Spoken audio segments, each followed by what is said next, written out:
అందరికీ నమస్కారం. మరి శివరాత్రి నాడు శివరాత్రి మహత్యం గురించి తెలియజేస్తారు. మాఘమాసంలోని 29వ రోజును మహాశివరాత్రిగా పిలుస్తాం.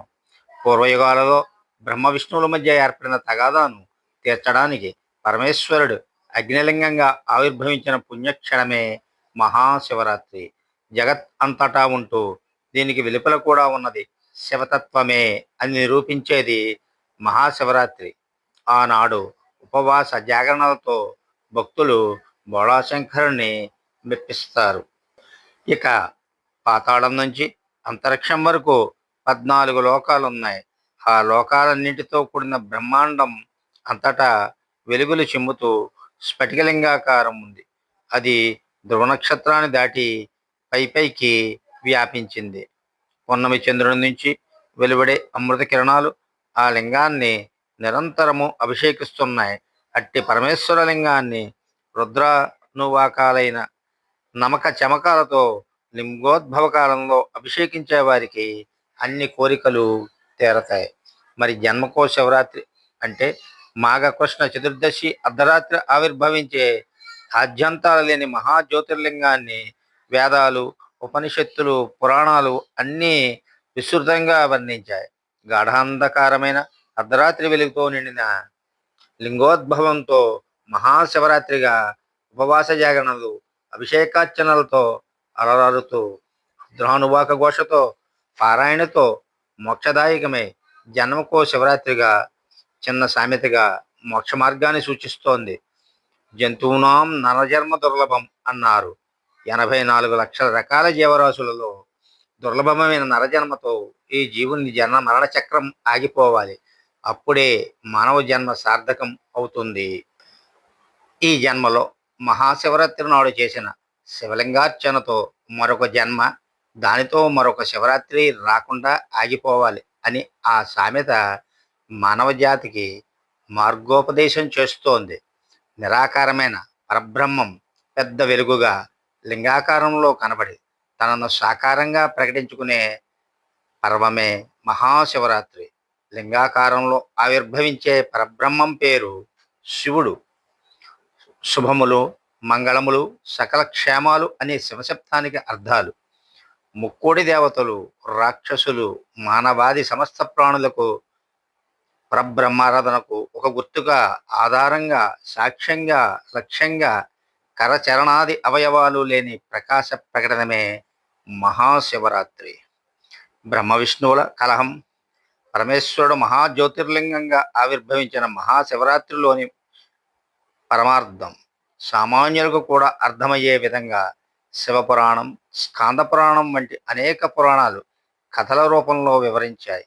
మహాప్రళయం తరువాత పునఃసృష్టి కోసం వటపత్ర సాయిగా మహాసాగరంలో తేలియాడే మహావిష్ణువు తన కర్తవ్యాన్ని చెప్పమని పరమాత్మ అయిన పరమశివుణ్ణి ప్రార్థించాడు. ఆయన నిరాకారుడు. వటపత్ర సాయికి తప తప అని అలల చప్పుడుగా తపస్సు చేయమని వినిపించింది. విష్ణువు తపస్సు చేశాడు. నాభి నుంచి కమలం, దానిలోంచి బ్రహ్మ ఆవిర్భవించారు. తన కర్తవ్యాన్ని గురించి బ్రహ్మ శ్రీ మహావిష్ణువు ప్రార్థించాడు. ఆయన సృజ సృజ అన్నాడు. బ్రహ్మ సృష్టిని ప్రారంభించాడు. 84 లక్షల రకాల జీవరాశులను బీజాలతో అన్ని జీవరాశులను సృష్టించాడు. జలప్రళయంలో నుంచి భూమిని విష్ణువు వరాహ రూపంలో పైకి తెచ్చాడు. పాతాళాది 14 లోకాలు, సూర్యాది గ్రహ నక్షత్రాలు అన్నీ రూపుదిద్దుకున్నాయి.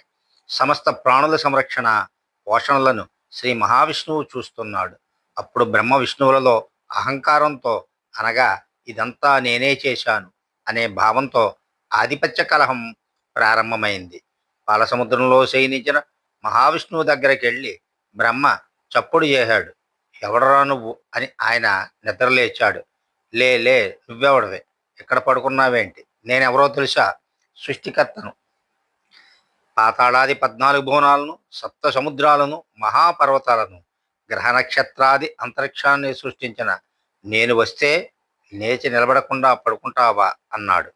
విష్ణువు చిరునవ్వుతో జగత్కర్తను నేను కదా, నువ్వెట్లా అవుతావు అన్నాడు. ఈ విధంగా వారిద్దరి మధ్య వాదోపవాదాలు పెరిగాయి. నన్ను గెలిచినప్పుడు చూద్దాం అని పోటీ పడ్డారు. విష్ణువు తన ధనుస్సును, బ్రహ్మ గాంధీవాన్ని ఎక్కుపెట్టారు. ఒకరిపై ఒకరు బాణాలు ప్రయోగిస్తున్నారు. చివరికి ఒకరిపై ఒకరు పాశుపతాస్త్రాన్ని కూడా వేసుకున్నారు. లోకాలన్నీ అల్లకల్లోలం కాసాగాయి. రెండు పాశుపతాస్త్రాల నడుమ బ్రహ్మ విష్ణువుల యుద్ధాన్ని ఆపి వారిని కాపాడడానికి ఇద్దరి మధ్య మహాస్తంభాకారంలో పరమేశ్వరుడు ఆవిర్భవించాడు. ఆ స్తంభం అగ్ని రూపంలో ఉంది. ఆ జ్వాలలన్నీ దిక్కులకు వ్యాపిస్తున్నాయి. భూలోక, భువర్లోక, సువర్ణలోకాలకు కూడా విస్తరిస్తున్నాయి. దానిలో నుంచి నిప్పురవ్వలు అనంతంగా వెలువడుతున్నాయి. శాంభవం చైవ పావక స్తంభం అట్లా ఆవిర్భవించింది. దానిపైన అమృతం వర్షిస్తోంది. అది చల్లగాను వేడిగాను ఉంది. బ్రహ్మ విష్ణువులు ఆ అద్భుతాన్ని చూసి ఆశ్చర్యచకితులై యుద్ధాన్ని ఆపేశారు. పూలవానలు కురిశాయి. సమస్త దేవతలు, సనకాది ఋషులు జయ జయధ్వనాలతో స్తుతించారు. దేవదుందుములు మోగాయి. బ్రహ్మ విష్ణువుల యొక్క పాశుపతాస్త్రాలు అగ్నిస్తంభంలో లీనమైపోయాయి. మాఘకృష్ణ చతుర్థి అర్ధరాత్రి ఆవిర్భవించిన ఆ అగ్నిలింగంలో వారికి లీలగా పరమేశ్వరుడు కనిపించాడు. అప్పుడు దాని అంతాలు చూడడానికి బ్రహ్మ హంసరూపాన్ని ధరించి పైకి వెళ్ళాడు. విష్ణువు వరాహ రూపాన్ని ధరించి కిందికి వెళ్ళాడు. వేల లక్షల కోట్ల సంవత్సరాలు ప్రయాణం చేశారు. అయినా వారికి తుది మొదలు కనపడలేదు. ఇద్దరూ ఆ తేజస్తంభానికి అటు ఇటు నిలబడి మహాదేవుని అనేక విధాలుగా స్తుతించారు. పశువులం మేము, హరా పశుపతివి నీవు అన్నారు. మా రూపాలు నశించినా నీకు నాశనం లేదు. నిన్ను పొగడడానికి మేము ఎంతవారం అని స్తుతిస్తే పరమాశ్వరుడు ప్రసన్నుడై ఆ మహాలింగంలో నుంచి పార్వతీ సమేతుడై సాకారంగా దర్శనమిచ్చాడు. కనుక ఆ సమయంలో శివకళ్యాణం, శాంతి కళ్యాణం చెయ్యాలి. బ్రహ్మ విష్ణువులతో పాటు అందరూ శివరాత్రి వ్రతాన్ని ఆచరించి అహంకారాన్ని విడవాలి, మోక్షాన్ని పొందాలి. ఓం నమ శివాయ నమ.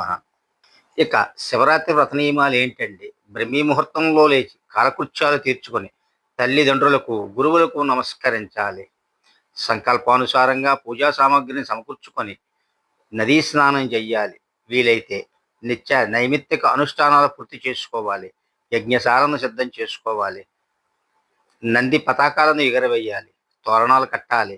శివాలయంలో విభూతి రేఖలతో రుద్రాక్షమాలికలను ధరించాలి. శివభక్తులతో కలిసి శివలింగానికి అర్ఘ్యపాద్యాభి షోడశోపచారాలతో పంచామృతాలతో అభిషేకించాలి. పళ్ళ రసాలు, పువ్వులు కలిపిన జలాలు, గంధం, కుంకుమ, కర్పూరం మొదలైనవి కలిపిన జలాలతో అభిషేకించాలి. శివరాత్రి వ్రతం సర్వపాపహరం. ఉపవాసం చేయాలి. జాగరణ తప్పనిసరి. ఈ నియమాలు అనుసరణ వల్ల తమ పాపాలను, కష్టాలను పోగొట్టుకుని శివ సన్నిధికి చేరిన భక్తుల కథలు ఎన్నో ఉన్నాయి. తెలియక చేసిన జంతువులకు కూడా ముక్తి లభించింది. చమకాలు చదవలేకపోయినా అందరికీ పనికి వచ్చే పంచాక్షరి ఓం నమ శివాయ అనే మంత్రస్మరణ, భస్మధారణ, శివాలయ దర్శనం సమస్త మానవులను తరింపజేస్తాయి. సర్వే జన సుఖినో భవంతు. తప్పక మీరందరూ కూడా మహాశివరాత్రి రోజు నాడు శివుని దర్శించాలని కోరుకుంటున్నాను. సర్వే జన సుఖినో భవంతు.